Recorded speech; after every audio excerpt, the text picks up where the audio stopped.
Estamos aqui começando a nossa aula sobre fatores bióticos e abióticos do meio. Sou a professora Marlete Ivanov e a gente vai falar um pouco sobre esses conceitos que são tradicionais e necessários para a gente entender a parte, algumas outras partes de ecologia.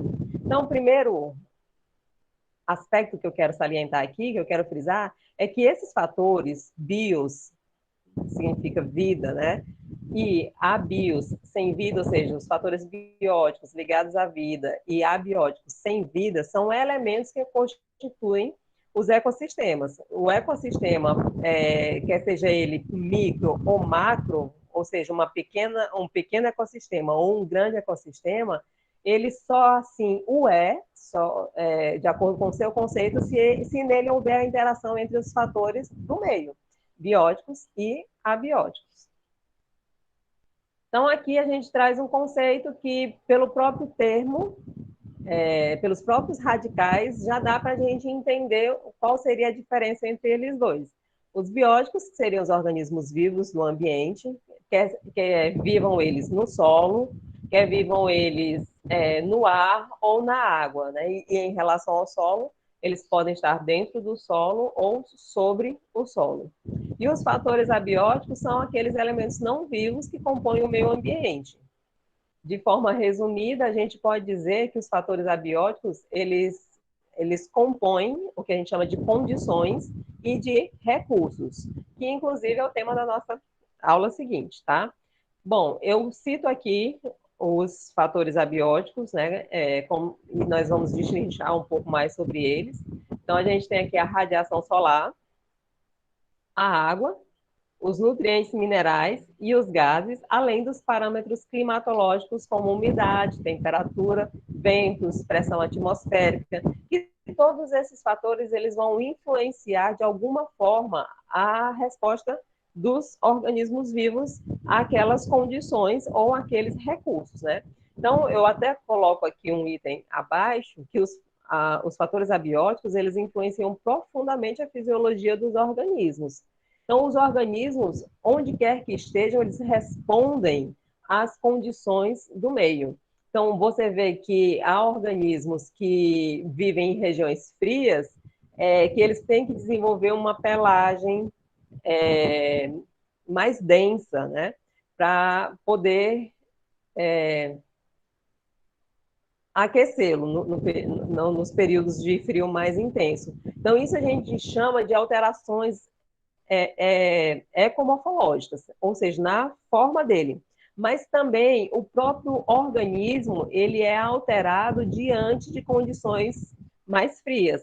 Você quer ver como isso é tão verdade para nós? Inclusive para nós, nós seres humanos, a gente tem assim, uma capacidade imensa de burlar as condições naturais. Então, assim, se está quente, o que a gente faz? Liga um ar-condicionado. Está muito frio, a gente liga um aquecedor. E aí nosso próprio corpo, ele não precisa alterar tanto a fisiologia, porque a gente consegue modificar as condições do meio para, assim, todo organismo se adequa às condições. Nós adequamos as condições às nossas necessidades, né? Mas ainda assim, nós temos uma resposta fisiológica às condições. Você quer ver me digam aqui, quando que vocês mais sentem fome? É no período quente ou no período que está frio? Digam para mim. Frio. Quente. Eu sinto no período quente. Eu sinto no período quente. Eu nem sinto vontade de beber água quando tá no período frio. Beber água aí já é outra, já é outro fator. Mas o normal, o ciclo normal seria você sentir mais fome no período frio, porque seu organismo ele gasta mais energia para manter a sua temperatura no normal, né? Para que ela não baixe e você tenha uma hipotermia. Então, como que você regula a temperatura interna? Fornecendo energia através dos alimentos, né? Então, a tendência seria você se alimentar mais no período frio, né? Tanto é que pessoas que vivem em regiões mais frias, elas têm mais tendência a estar um pouquinho com o peso acima do normal, né? Mas eu sei que acontece mesmo, tem gente aí que tem a fisiologia alterada mesmo e acaba sentindo mais fome no período mais quente, né? No período do verão, né? Vamos dizer assim, tá? Mas nós também temos essa resposta às condições, mesmo modificando o nosso ambiente. Então, assim, você vai sair na chuva, leva o guarda-chuva, né? E ali você não se molha. Então, ou está muito sol, você não quer ficar com a pele queimada, leva também uma sombrinha. Então, assim, nós inclusive, aqui na disciplina de ecologia, eu não gosto muito de citar exemplos com humanos, de ecologia humana, porque para mim isso é uma ecologia à parte. Eu não gosto de trazer exemplos gerais relativos a humanos, porque o humano ele modifica toda a ecologia, né? Ele tem capacidade de modificar todo o seu ambiente para se adaptar ao que ele quer. Isso não acontece com todos os outros organismos, só com a espécie humana mesmo. Então, com os outros organismos, eles têm que se virar para suportar ou para sobreviver diante das condições que estão cercando eles, quer sejam condições boas, né? Quer sejam condições adversas, como a gente vai ver mais para frente, tá? Mas a fisiologia dos organismos, ela é muito influenciada. Por exemplo, quando para organismos que vivem no lago, eles têm que alterar os processos fisiológicos dele em função do período seco e do período chuvoso, porque muda a turbidez da água, muda o teor de oxigênio dissolvido, muda a profundidade de penetração da radiação solar. Então, os organismos têm que viver, alterar a sua fisiologia em função disso. Plantas que vivem sob a sombra de outra, elas têm uma fisiologia alterada para captar uma radiação solar com uma menor quantidade de radiação solar que chega até ela, né? Então, assim, tudo isso o organismo vai se adaptando, vai sobrevivendo, vivendo da melhor forma possível, mesmo quando há dificuldades em relação às condições, né? E essa resposta, ela vem muito na fisiologia do organismo. Dúvidas, perguntas, questionamentos, comentários? Não precisa se acanhar porque está gravando não, tá bom? Pode perguntar. Por enquanto não, professora. Tá dando para entender, né? Tá bom. Tá, então, sim. vamos passar para frente. Então, esses organismos e os fatores abióticos associados, eles estão interconectados por interações, tá? Ou de ordem física ou de ordem biológica. Quando é uma interação entre o organismo e os fatores abióticos e o meio, a gente diz que essa é uma interação física, de ordem física. Ou quando é uma interação organismo-organismo, a gente diz que essa é uma interação biológica, tá? Então, essas interações, elas ocorrem nos ecossistemas, obrigatoriamente. Essas interações biológicas, por exemplo, entre os organismos, elas podem envolver a alimentação, né? Pode envolver reprodução, pode envolver disputa por território. Então, os organismos, eles interagem tanto de maneira direta quanto de forma indireta por aquilo que eles querem, quer seja um parceiro sexual, quer seja o alimento, quer seja demarcar o seu território, né? Então, eles têm diversos tipos de interações, que também é uma outra aula que a gente vai ver, destacando tipo a tipo e citando exemplos, tá? E também tem as interações de ordem física, que são dos organismos com o meio. Então, um organismo, ele tem o nicho dele passando por esses fatores. Então, a gente também vai ver mais para frente o que é nicho, um conceito mais específico de nicho, o que representa, de fato, e quais são os fatores que compõem o nicho, mas já adiantando, o nicho é formado o nicho de uma espécie também tem características físicas do meio que são, vamos dizer assim, o cantinho daquele organismo.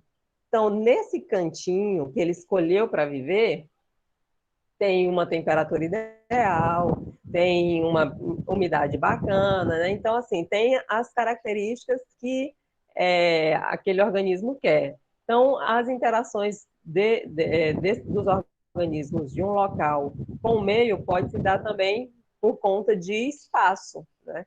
Então, o hábitat dele é um espaço físico, um espaço geográfico, onde ele encontra as condições e os recursos para sobreviver. E os nutrientes são justamente os recursos do meio que vão suprir a demanda por energia, né, por alimento de todos os organismos, né?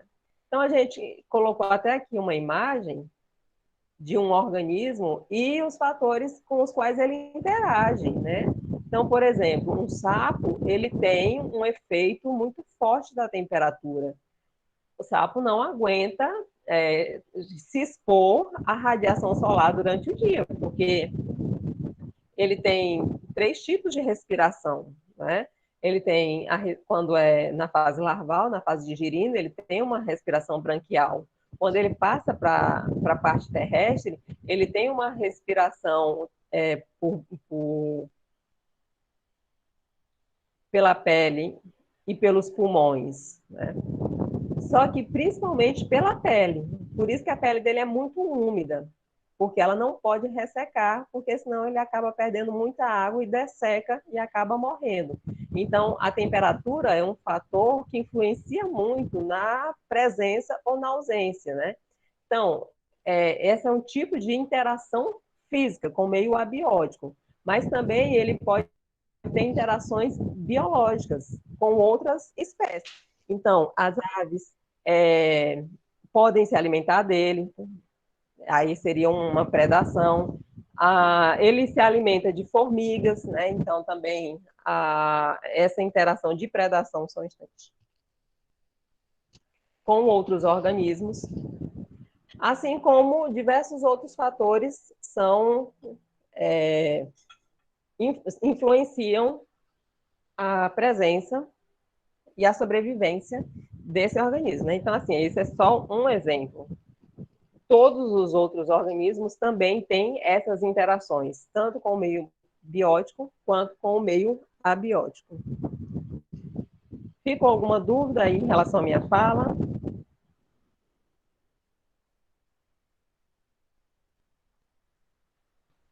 Perguntas? Não, Ok, vamos para frente. Então, vamos começando aqui falando um pouquinho sobre cada um desses fatores. Os fatores abióticos, começando aqui com a água. A água, ela acho que é redundante eu dizer que ela é um fator essencial à vida, né? Todos os organismos são compostos primordialmente por água. Nossas células, nosso corpo é muito mais água do que uma matéria mesmo mais sólida, né? Então, nossas células são túrgidas, né? As plantas, elas, para manter a sua forma, elas precisam de água, elas precisam muito mais de água para manter a forma, para a folha não ficar murcha, né? Para manter a folhazinha esticada, vamos dizer assim, do que para a própria fotossíntese. Então, tem organismos que são formados 90% por água. Então, nenhum organismo, por mais seco, por mais nem os que são de deserto, eles deixam de ter essa necessidade de estar em contato com a água. A água, onde não tem água, praticamente não existe vida, existe pouca vida. É claro que tem os organismos que se adaptaram fisiologicamente à quantidade diminuída de água. Então, a gente tem ali os camelos no deserto, que tem grandes estoques de água para poder conseguir caminhar aí por uma semana sem ter acesso, sem ter que beber água, né? Então, A gente tem as próprias plantas da caatinga que perdem as folhas para conseguir viver. Então, só lembrando, no período seco, as plantas elas não estão mortas, né? As plantas da caatinga elas não estão mortas, elas estão só num recesso fisiológico. Elas apenas perderam a superfície fotossintética delas e estão sobrevivendo com as reservas que elas têm ali, quer seja nas raízes, quer seja no próprio tronco, né? Então, quando vem as primeiras chuvas, elas prontamente já emitem as raízes e já começam, então, já retomam os seus processos fisiológicos. Então, a água ela é fundamental, mesmo que a espécie não viva no meio aquático. É claro que a gente não pode nem dizer o que é redundante falar o que é a água para um organismo aquático, né? A água representa a própria vida dele. Mas também aquelas que vivem fora da água, ou fora do meio aquático, elas dependem de considerável quantidade de água para a sua sobrevivência. E um caso especial aqui, eu volto novamente a falar dos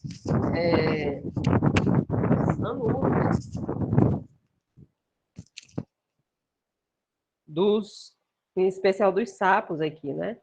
Sapos, rãs, pererecas, que apesar de eles terem passado do meio aquático para o meio terrestre, eles ainda estão muito conectados com a água.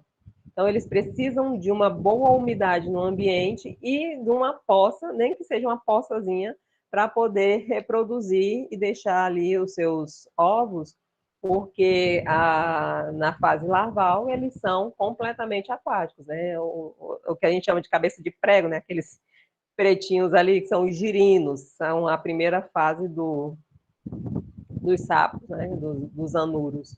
Então, eles têm uma vida aquática, a respiração deles é adaptada para a vida aquática. E aí, depois, quando eles viram adultos, eles mudam, então, essa forma de respiração e o hábitat deles, mas ainda requerem a proximidade de um ambiente úmido, né? Outras espécies se adaptaram para a sobrevivência em baixas quantidades de água. A gente tem os desertos, eles têm exemplos clássicos de organismos que estão nessa situação. Então, algumas espécies, elas se enterram, criam casulos, se enterram e vivem ali todo o período seco até que apareça um período de chuva para que ela venha à superfície, para que ela venha à tona. Lembrar que muitas vezes o solo ele não aquece abaixo de 1 metro. Então,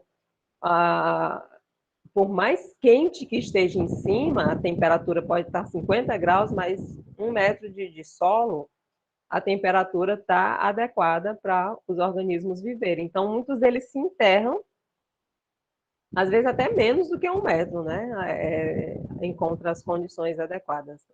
Então, eles se enterram para conseguir sobreviver.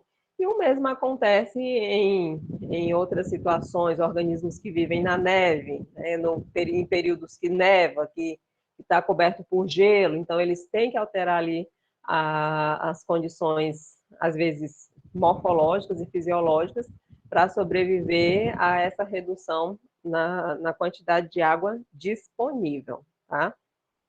E a água, ou o meio aquático, o que eu quero dizer aqui é que, às vezes, não é só teor ou quantidade de água que influencia, mas as características da água também são influenciáveis, né? Elas vão influenciar a presença dos organismos através de outros parâmetros, como a salinidade, que é a quantidade de sais dissolvido. Então, isso vai influenciar também a existência e a fisiologia dos organismos através da quantidade de sais que tem no meio, a própria turbidez da água, a dureza da água, quantidade de gases dissolvidos e a transparência, porque a transparência ela vai influenciar muito na quantidade de radiação solar que penetra na coluna d'água e vai influenciar a camada de fitoplâncton, né, fazendo fotossíntese. Dúvidas aqui, perguntas? Tem alguma palavra que eu falei aí que não, professora, não está dando para entender o que a senhora quer dizer? Ou poderia falar um pouco mais sobre tal coisa? Fiquem à vontade.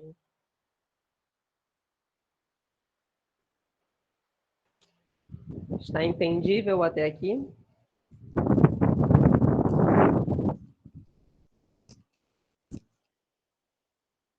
Sim, professor. Beleza, esse negócio machuca meu ouvido. Vamos para frente. Continuando os fatores abióticos, a gente vai falar aqui um pouco da temperatura, que é outro fator também que é muito importante, sobretudo para os organismos fixos. Uma coisa é um animal que está numa savana, né, e aí ele pode se locomover procurando uma sombra, procurando uma gruta, procurando um local para se esconder, né? Uma planta, ela não consegue se sair dessas situações, né? Ela tem que responder fisiologicamente às variações na temperatura. E aí, em função da temperatura, a gente pode classificar os organismos de diversas formas. Então, por exemplo, a gente pode classificar eles como endotérmicos e ectotérmicos, o que vai variar em função da origem da dinâmica de controle da temperatura. Então, os endotérmicos são aqueles que conseguem controlar a temperatura de forma inerente ao seu próprio organismo, né, internamente. E os ectotérmicos são aqueles que têm a sua temperatura corpórea alterada por fatores externos. Né? Então, ectotérmicos e endotérmicos. Endo, a dinâmica de controle da temperatura, de alteração é interna, e ectotérmicos é externa. Alguém pode me dizer, com base nesses conceitos, um exemplo de um organismo endotérmico e um ectotérmico?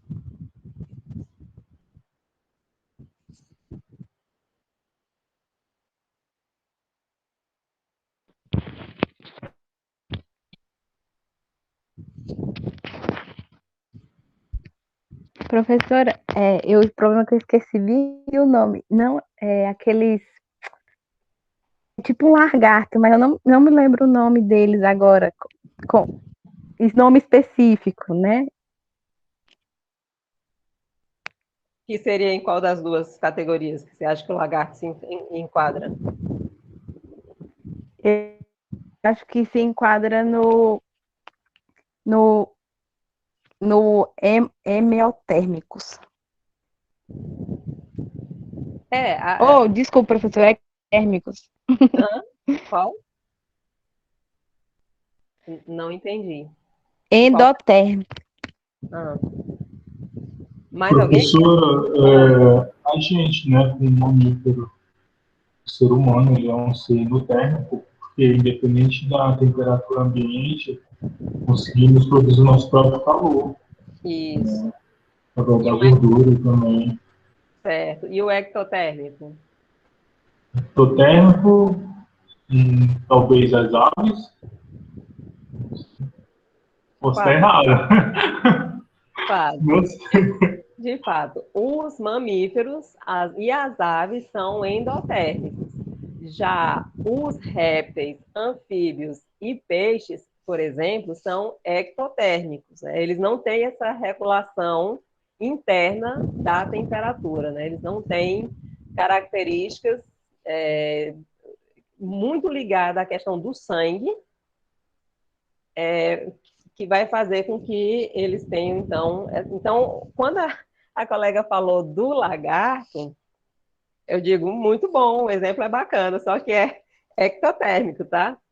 Muitas vezes você vê os lagartinhos tomando sol meio-dia, tal. Por quê? Porque aquilo ali é que vai gerar calor no corpo dele, né? Porque ele não tem uma regulação interna da temperatura do corpo. Tranquilo? Ficou dúvida ainda? Deu para entender?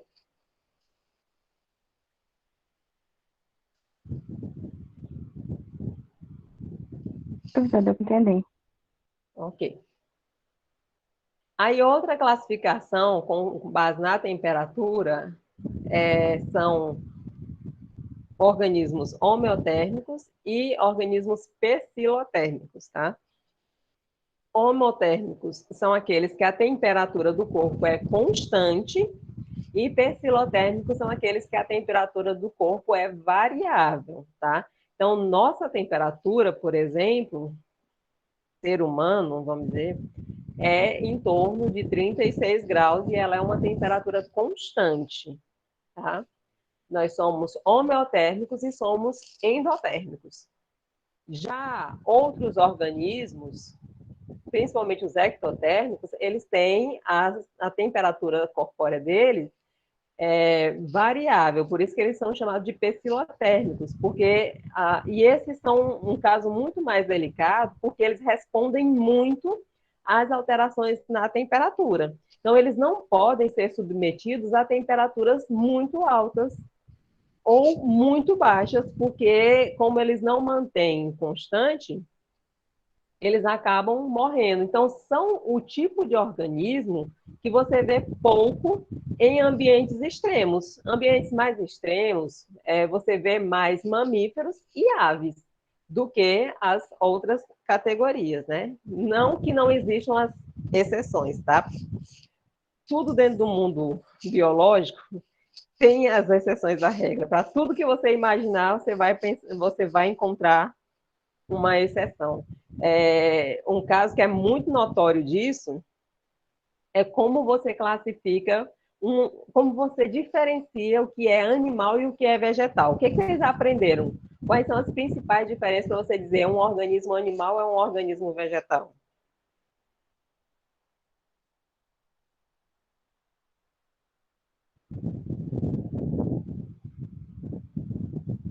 Como que diferencia?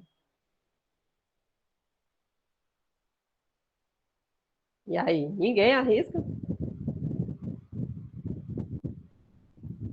Professora, a respiração. Tanto plantas quanto animais respiram. O que é que diferencia uma planta de um animal?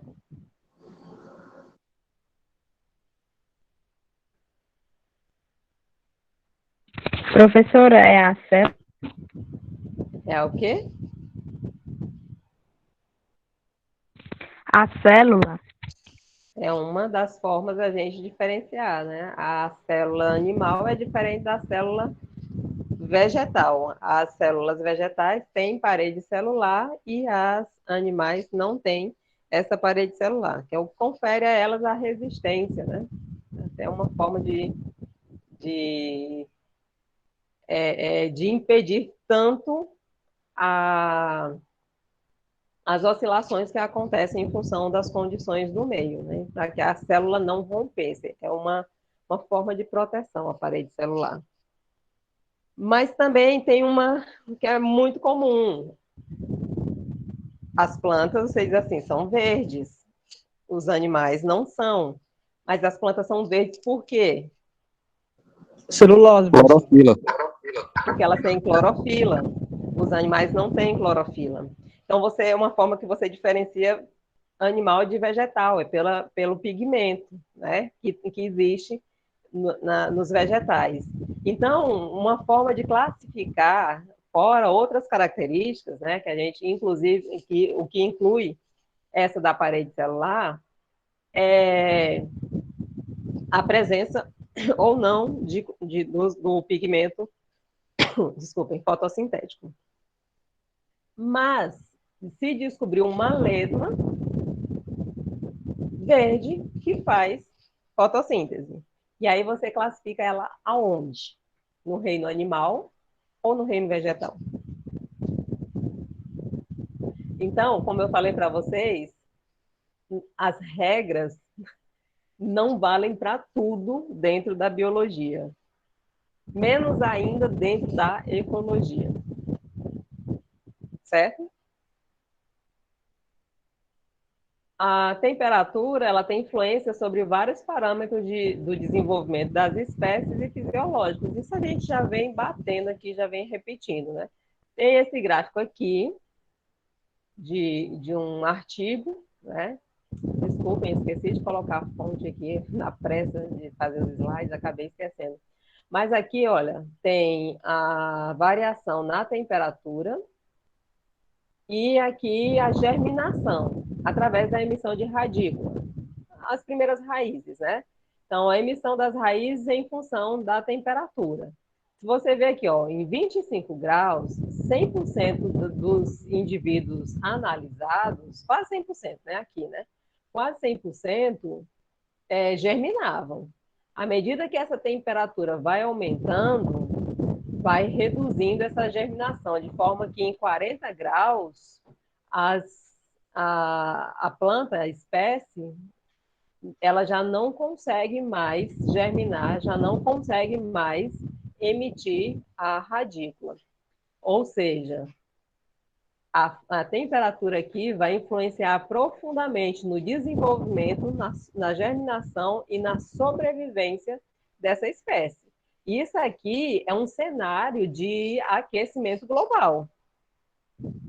Se um aquecimento global se der de forma muito lenta, é bem possível que muitas espécies consigam se adaptar às alterações. Porém, se o aquecimento se der de forma muito abrupta, né, e abrupta que eu estou falando não é de hoje para amanhã, nem de hoje para o ano que vem, mas em poucos anos, né? Então, essas espécies, muitas espécies podem desaparecer por não ter a capacidade de se adaptar, né? Algumas espécies têm o que a gente chama de plasticidade maior do que outras, ou seja, a capacidade de suportar uma ampla gama de alterações no ambiente, né? Então, e assim, como está tudo interligado na natureza, se essa espécie aqui, vamos dizer, né, que Deus o livre, a nossa temperatura média fique aí em 40 graus. A gente anda longe disso, né, mas tudo bem. Digamos que a nossa temperatura média fique aí em torno de 40 graus no ano, né? Então, essa espécie, Miracrodon urundeuva, ela vai desaparecer. Mas não é só ela que desaparece. Pode ser que tenha organismos que não sofram com esse efeito da temperatura, mas que se alimentavam dela e que vão acabar desaparecendo. Então, como na natureza é tudo interconectado, uma coisa pode ter efeito sobre a outra, né? Então, a temperatura é um dos maiores influenciadores da formação de biomas. Na aula passada, a gente falou também sobre o que seriam biomas, que são grandes regiões da Terra com características específicas, cuja biota evoluiu para coexistir com eles. E esses fatores são, em especial, a temperatura e a precipitação. Dúvidas, perguntas, questionamentos? Vou desligar aqui, porque alguém tinha reclamado aqui do barulho do ventilador. Tranquilo? Professora, Oi. no caso, quem assistiu o Fantástico passou uma reportagem sobre isso, o aquecimento global e as espécies, no domingo. Foi ontem, né? Ontem, Eu não consegui pegar bem a reportagem, eu vi que eles falaram sobre, não é patos, é gansos, não, como é o nome da ave? Os flamingos, não. Ah, uma ave Foi branca, cisne, professora. o cisne, Só que eu não peguei a reportagem por completo, né? Mas se alguém quiser comentar alguma coisa do que era a reportagem, o que ela falava? Eu peguei só uma parte também, mas eu vi que estava aumentando a população lá de cisne, né? E que estava alterando lá na. Os Entendi, animais estava que estão causando lá, impacto, né? Estavam estava causando causando. impacto. E aí tinha outro problema também, porque lá era perto do aeroporto. E aí, se caso um avião chocasse com o cisne, ele poderia derrubar o avião. Aí eu vi que eles tentaram pegar os ovos, né? E disseram que chacoalhando para poder não nascer mais. Só que aí pessoas não gostaram, né? Sim. Os ativistas não gostaram e aí tiveram que parar. Entendi. Tentaram fazer uma forma de controle de população, né, de controle de natalidade, mas aí os ativistas realmente não concordam com isso, né? E aí, olha, acho assim, ó, eu acho que a gente tem que manter preservação com desenvolvimento, tá? Muitos ativistas, eles são da preservação total do meio ambiente e a outra parte, né? Enquanto muitos economistas, muitos capitalistas, para eles é o desenvolvimento acima de tudo, acima de qualquer coisa, né? E aí fica esse embate. Eu sou do meio termo, sabe? Se um organismo proliferou demais e se tornou praga, então ele deve ser controlado, ter sua população controlada, principalmente se está afetando economicamente ou a saúde de outras pessoas, ameaçando a saúde de outras pessoas, ou qualquer outra situação que seja adversa à humanidade, né? Não acho que se deva exterminar, sou contra isso, mas, assim, como o próprio homem gera desequilíbrio, tirando o predador, o cisne, né? Eles, e ele encontra as condições adequadas, então ele se reproduz muito, porque não tem um controle populacional através de cadeia alimentar. Por quê? Porque, muito provavelmente, o homem causou algum impacto que fez com que o predador dele ou o parasita dele, o causador de doença, acabasse sendo deslocado daquele local, né? E de todo homem tem que dar um jeito, ou ajeitando o meio ambiente para que os predadores voltem e tudo fique em equilíbrio, ou, de fato, a forma que é mais menos ecológica, vamos dizer assim, né? Mais antiecológica, que seria através da matança, ou caça, ou impedimento da desova e da procriação, né? Mas aqui no Brasil, por exemplo, a gente tem o caso dos javalis e javaporcos, né? Que tem destruído plantações em grande escala, né? E eles viraram praga já aqui. Então, o governo já autorizou o abate por caçador legalizado, né? Então, quem é fazendeiro tem que ter a permissão para matar o animal, mas, na verdade, quem mata não é ele. Ele tem que contratar alguém que faça isso e que tenha as técnicas, né, para fazer a caça, né? Então, tem que ter a compatibilidade entre desenvolvimento e preservação do meio ambiente. Comentários? Vamos embora para frente. Continuando aí os fatores abióticos, a radiação solar é a fonte da energia que move a vida. Se nós existimos e nos movemos, em primeira instância, é por conta da radiação solar. Ela é infinitamente importante, tanto direta quanto indiretamente, né? Tanto a incidência dela sobre o nosso organismo, que produz que estimula a produção de substâncias no nosso organismo, como vitaminas, né? Mas também de forma indireta, através daquilo que nós nos alimentamos, quer seja de origem animal, quer seja de origem vegetal. Então, a vida só é possível porque todo dia o sol nasce para nós. Se o sol não nascesse, a vida seria exterminada aqui na Terra, né? Seria meio que aqueles filmes futuristas, né? Sei lá, Vingadores do Futuro, alguma coisa assim, né? Que não tem.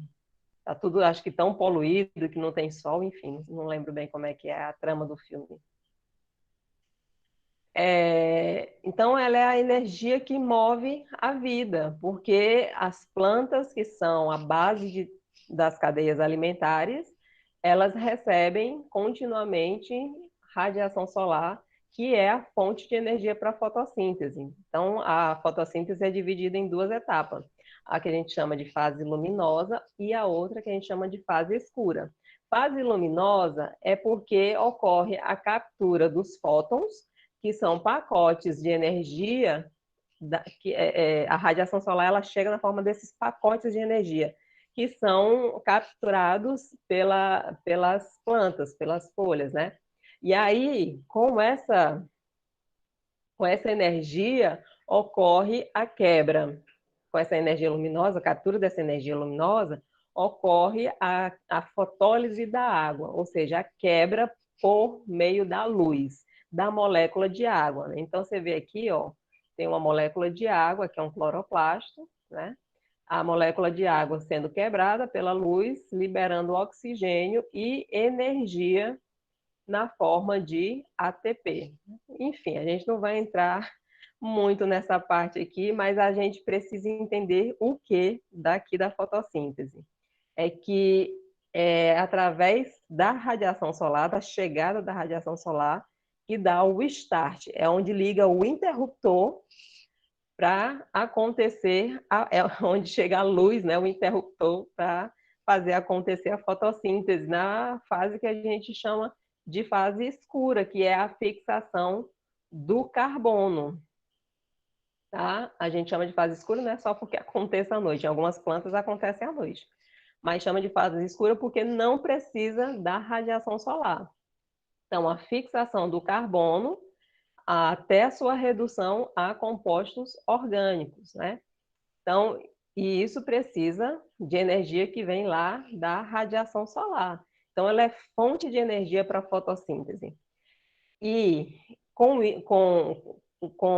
essa energia que fica acumulada nos compostos químicos feitos pelas plantas, à medida que os organismos se alimentam de plantas, essa energia vai sendo repassada nas teias e nas cadeias. Nós somos onívoros, tanto nos alimentamos de animais que se alimentam de plantas, como nos alimentamos muitas vezes das próprias plantas, né? A gente tem uma fonte dupla, tanto de origem animal quanto de origem vegetal, de energia para o nosso dia a dia. Lembrando que quanto mais próximo do produtor, quanto mais próxima a alimentação de quem consome a planta, mais rico em energia é aquele organismo ou aquele alimento, tá? Dúvidas ou perguntas aqui? Ficou claro? Deu para entender essa primeira etapa da radiação solar? Professora, não é uma dúvida, uma dúvida assim, mais ou menos. Então, a gente pode considerar os cactos como esse tipo de planta que faz na fase escura, né? Porque já que no dia eles não fazem fotossíntese para poder conservar água, né? Já que eles vivem num ambiente bem quente e eles fazem a fotossíntese só à noite, que é mais frio, é isso? Então, quando a gente fala assim, a fase escura e a fase clara, ela não se refere exatamente a dia e noite, mas ao uso da energia ou não.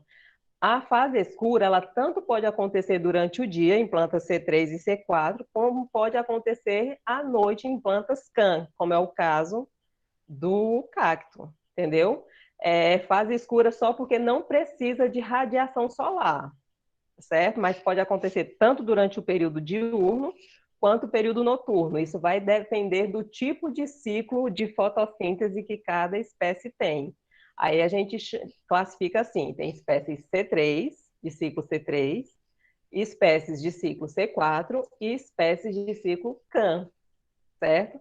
Que as cactáceas estão incluídas no ciclo CAN, que são essas espécies que vão fazer a fase escura durante a noite, que é a hora que eles abrem os estômatos para fixar o CO2, certo?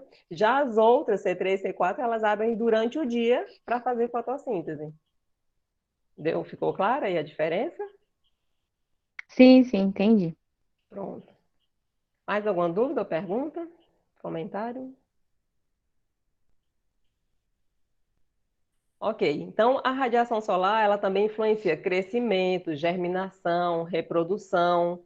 Há plantas que só germinam se tiver radiação, tem outras que já germinam mais no escuro, né? O crescimento da planta, ele é o que a gente chama de fototropismo positivo, a parte aérea, né? Tem fototropismo positivo, ou seja, ela cresce em direção à luz,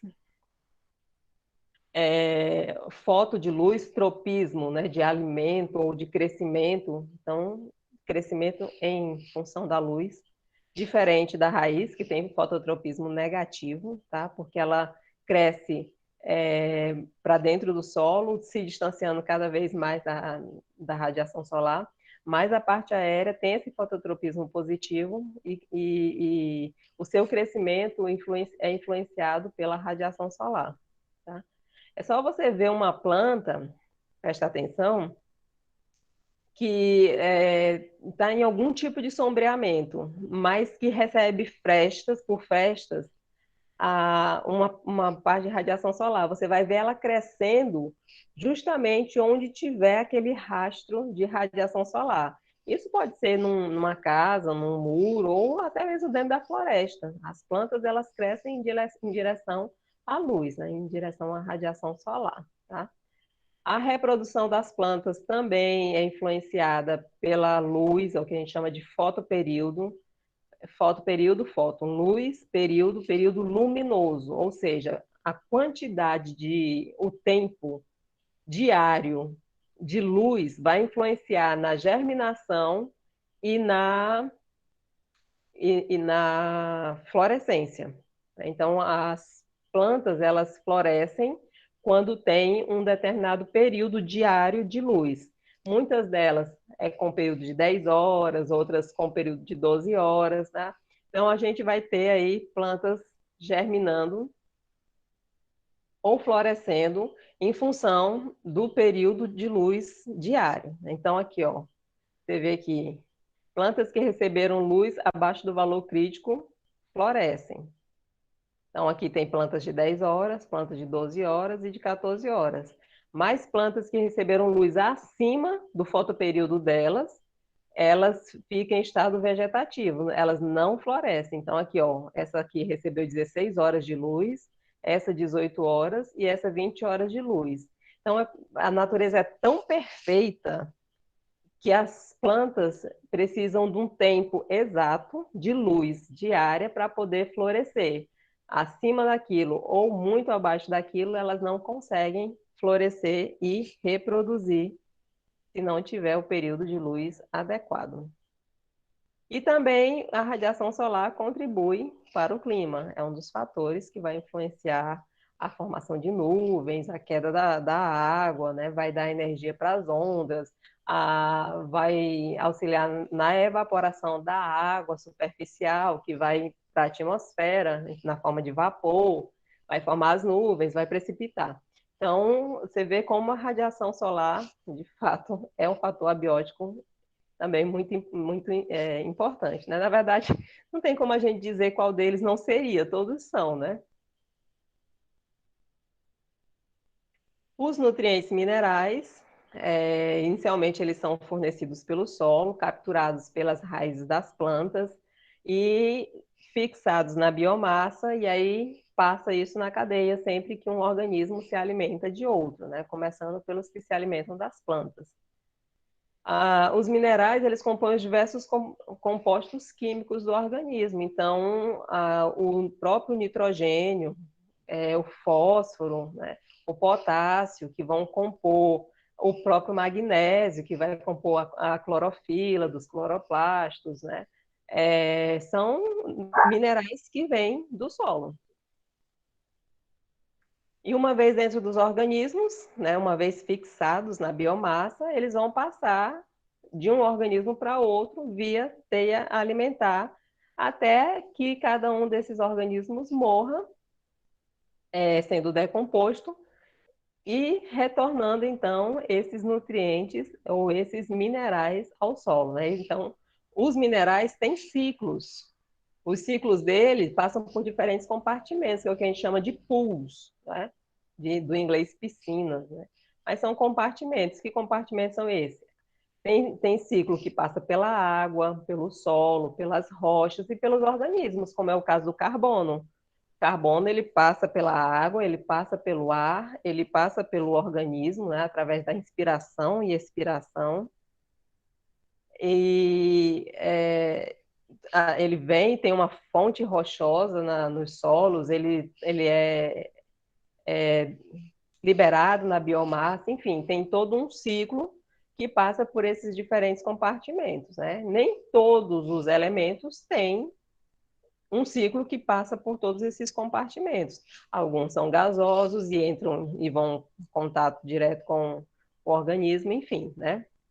Mas eles circulam através de ciclos de fixação e decomposição na natureza. Dúvidas, perguntas, comentários, sugestões?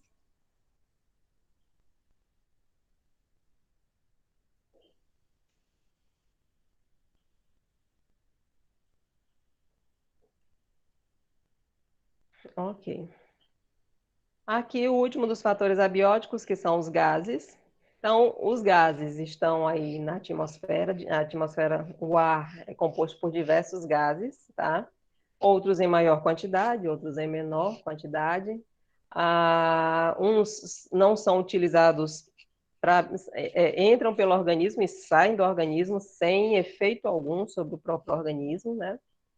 Então, eu coloquei aqui só alguns desses gases. Então, a gente tem o CO2, que é a fonte de carbono para as plantas, e é o composto que é eliminado após as trocas gasosas nos organismos que respiram, né? É eliminado, então, para o meio ambiente através da respiração, né? É fixado através da fotossíntese e é expelido através da respiração. Professora, Oi. naquele momento, quando a senhora pediu a diferença de planta e animal, eu quis falar isso, a fotossíntese. Um libera carbono e outro recebe. Que eu não completei. Certo, certo. Muito bem. Entre outros gases também está o O2, que é o oxigênio que nós inspiramos, né? Nós que somos seres aeróbios, vivemos apenas na presença de oxigênio. E vocês sabem, têm acompanhado aí, é tão estranho, né? A gente vê as pessoas dizerem que estão morrendo por falta de oxigênio, sendo que o oxigênio está no ar, está na atmosfera, em grande quantidade, que não tem uma quantidade tão suficiente para todos nós respirarmos sem ninguém morrer por conta disso, mas um vírus consegue alterar a fisiologia da pessoa de forma que ela não consegue absorver ou inspirar oxigênio suficiente para realizar suas trocas gasosas, e ele começa a morrer sufocado pelo excesso de CO2 que está sendo produzido no organismo, né? Então, é algo bem triste, né? Bem trágico esse momento que a gente está vivendo, inclusive com falta de oxigênio, esse oxigênio medicinal, né? Muitas pessoas aí padecendo por falta de leitos e até mesmo de suprimentos como oxigênio nos hospitais, né? Algo que seria inimaginável em tempos até 2019, né? Você ver alguém dizer que está morrendo por falta de oxigênio, sem estar no hospital sem conseguir respirar, acho que é algo que só o meio médico via mesmo. Enfim, né? Vamos amar a Deus para que isso passe. E também o nitrogênio, que tem uma parte do ciclo gasosa, e apesar de estar em grande quantidade no ar, ele nada serve para nós. O N2 da atmosfera é inerte. As plantas não conseguem fixá-lo e nem nós. A gente inspira e expira da mesma forma, sem ele fazer nenhum efeito no nosso organismo, né? Então, eu coloquei aqui até uma tabela que mostra esses valores entre o ar inspirado, que a gente põe para dentro, e o ar expirado, que a gente põe para fora. Então, o oxigênio do ar que a gente inspira, 21% da composição desse ar é de oxigênio. E a gente expira 16% de oxigênio, também que ele vai na composição do gás carbônico, né? O CO2, olha só, a gente inspira muito pouco, né? e expira bastante, 4,5%, 100 vezes mais em relação ao que a gente inspira, né? O azoto, que é o nitrogênio, é 78% da composição do ar. Então, esse ar que nos cerca, que a gente está inspirando a todo momento, aqui, ó, só nessa fungada que eu dei aqui, já foi 78%. De cada 100 unidades, 78 era de nitrogênio. E quando eu expirar bem aqui, foram também embora esses 78%. O vapor de água, a quantidade que a gente inspira é variável, só que a que a gente expira é superior àquela que a gente inspira. Ou seja, a gente sempre bota menos para dentro do que para fora, né? E isso se deve porque na nossa expiração a gente está constantemente eliminando vapor de água para manter a nossa temperatura interna, né? E a temperatura do ar inspirado é variável e aquele que a gente expira está sempre em torno de 36 graus, que é mais ou menos a temperatura do nosso corpo. Dúvidas, perguntas, questionários, sugestões? Não? Vamos para frente. Então, aqui, ó, só para a gente ver como que o carbono, que é um desses gases, né, do CO2, o CO2 é um dos gases que compõem os fatores abióticos, ele é fixado na fase escura da fotossíntese. Então, ele é fixado pela folha, o CO2 do ar, né? E aí passa por várias reações que consomem energia até gerar um composto orgânico altamente energético, no caso aqui, a glicose, né? Ou os carboidratos de uma forma em geral. E aí, passando para os fatores bióticos. Então, a gente tem aqueles organismos micro e os macro, né? Então, os micro-organismos são aqueles organismos que você não consegue ver a olho nu. Estão por todo o ambiente, por todo o canto que a gente possa imaginar, eles estão presentes. Mas nós não podemos ver a olho nu, somente com o auxílio de um aparelho, né? E aí, que organismos participam, compõem os micro-organismos? São protozoários, vírus, algas, fungos, ácaros e bactérias, né? São considerados micro-organismos. Eles podem ser decompositores, né? Se alimentando de matéria orgânica que já não está mais viva, promovendo a decomposição desses fatores, principalmente os fungos e as bactérias, mas podem ser também de vida livre ou parasitas, né? Temos aí também vários hemoparasitas, que são parasitas de sangue. Professora, tá cortando aqui. Eu não tô conseguindo lhe escutar. Mais alguém? Porque aí pode ser algo... Tá normal, professora, que não sei se é porque eu tô no fone de ouvido. Agora Pois voltou. Também tá mas normal tava aqui. cortando. Pois é, varia de Eu tá internet. normal. Varia de internet para internet, né? Então, só voltando aqui, né? Entre os fatores bióticos, ou os organismos vivos, né? A gente tem os micro-organismos e os macro-organismos. Os micro-organismos são organismos microscópicos, e incluem os protozoários, vírus, algas, fungos, ácaros e bactérias. Eles podem ser decompositores, daqueles que se alimentam de matéria orgânica em decomposição,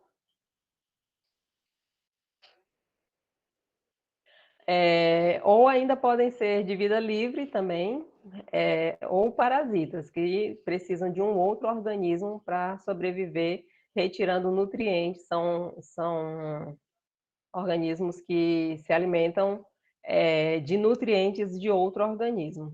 Aí também eles podem ser autotróficos ou heterotróficos. Se eles produzem o seu próprio alimento, como é o caso das algas unicelulares, elas são ditas autotróficas.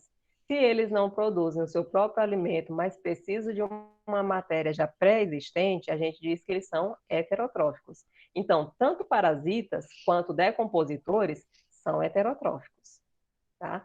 E esses micro-organismos, eles habitam todos os tipos de habitat, aquático, terrestre, solo, animais, enfim, rochas, em todo lugar você pode encontrar micro-organismos diversos. Dúvidas, perguntas, comentários? Professora, Oi. por que que uns consideram o vírus um ser vivo e outros não? Porque se olhar a classificação do que é um ser vivo, o conceito é organismos constituídos por células, capazes de se reproduzirem, né? Os vírus não se enquadram nessa categoria. Os vírus não são formados por célula e nem têm capacidade de reprodução própria. Eles precisam de um organismo vivo, de uma outra célula, quer seja uma bactéria, quer seja qualquer outro tipo de célula viva, de um animal qualquer, né, ou de um vegetal, para poder se propagar, né? Então, é só questão de classificação. É o que você considera ser vivo, né? Ser vivo, Professor, então ele é parasita obrigatório? obrigatoriamente. Se ele quiser viver, tem que ser, né? Pelo menos para se reproduzir. É necessário, né? Então, é mais questão de classificação. Os vírus não conseguem se enquadrar dentro do conceito de organismo vivo. Então, por isso que ele é considerado aí um grupo à parte, né? Mais alguma dúvida, pergunta, comentário? Então ele é um organismo acelular, né? Exatamente. Organismo sem célula, não tem uma célula. Tem a cápsula e os nucleotídeos, eles têm material genético. Se mudar o termo, se mudar o conceito e dizer assim, ser vivo é tudo que tem algum tipo de material genético, como DNA ou RNA, aí os vírus vão para a categoria de ser vivo. Agora, se você disser que ser vivo é tudo que tem célula, tem capacidade de desenvolvimento e reprodução, aí a gente já não encaixa mais os vírus.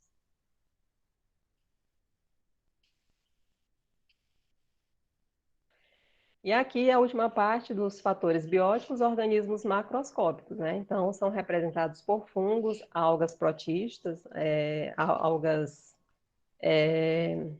macroscópicos, desculpa, pelos animais e pelos vegetais, tá? Então, os animais eles estão divididos em dois grandes grupos, que são chamados de invertebrados e vertebrados, conforme possuam ou não um sistema locomotor de sustentação, né? Então, a gente tem os invertebrados, que não têm esse sistema de sustentação ósseo, e os vertebrados, que teria aí um sistema de sustentação tanto ósseo quanto cartilaginoso, né? Então, entre os invertebrados, temos vários grupos, eu só coloquei aqui alguns, os moluscos, os artrópodes, os anelídeos, né? E entre os vertebrados, a gente tem os peixes, que tanto tem os peixes ósseos quanto os peixes cartilaginosos. Aí tem as aves, os anfíbios, os répteis, aves e mamíferos, né? Que são o grupo aí dos vertebrados. Os organismos macroscópicos, eles também estão dispersos por vários hábitats e ambientes no planeta Terra. Eles podem viver dentro do solo, que é o que a gente chama de fauna edáfica. Então, a gente tem, por exemplo, as formigas, as minhocas, que são macroscópicos e invertebrados, que compõem a fauna edáfica, né? Fauna do solo. Podem viver sobre o solo também, como uma grande parte dos organismos, mocós, ratos, coelhos, sapos, cobras, né? Podem viver na água, como peixes e outros organismos aquáticos, e em hábitats diversos, como cavernas, rochas, ou até mesmo sobre outros organismos, ou dentro de outros organismos, né? Eles podem ser tanto endoparasitas quanto ectoparasitas, ou simplesmente viverem sobre outro organismo sem prejudicá-lo, como a gente vai ver aí na aula de interações, né? E os vegetais podem viver sobre rochas ou ainda no solo ou no meio aquático, como é o caso das algas. e das macrófitas, que são aquelas plantas que ficam dentro da água, né? O que a gente chama de macrófitas aquáticas. Então, nosso conteúdo era esse, aqui só para a gente debater um pouquinho rapidinho, aí, uns 2, 3 minutinhos, né, para a gente acabar a aula. Para pensar, né? A vida poderia existir sem os autótrofos? Justifique sua resposta. O que vocês acham?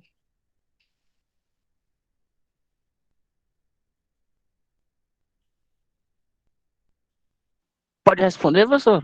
Pode, estou aguardando. Os seres autótrofos são os seres que são a base da cadeia alimentar, né, professor? São a fonte de energia. Então, tudo começa pelos autótrofos.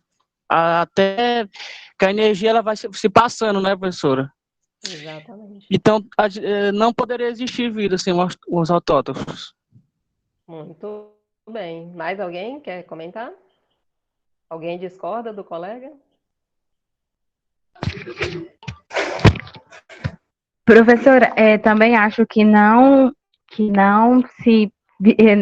não existiria vida sem os autótrofos, por conta que são eles que fazem, eu não sei se eu estou errada, né, a questão por conta que ocorre a decomposição, né, e aí com aqueles decompostos é que eles vão se nutrir para depois o próximo da cadeia poder ser alimentado. Mas o próximo da cadeia não seria alimentado se não houvesse quem fixasse esses minerais, esses nutrientes na biomassa. E quem faz isso são as plantas, né?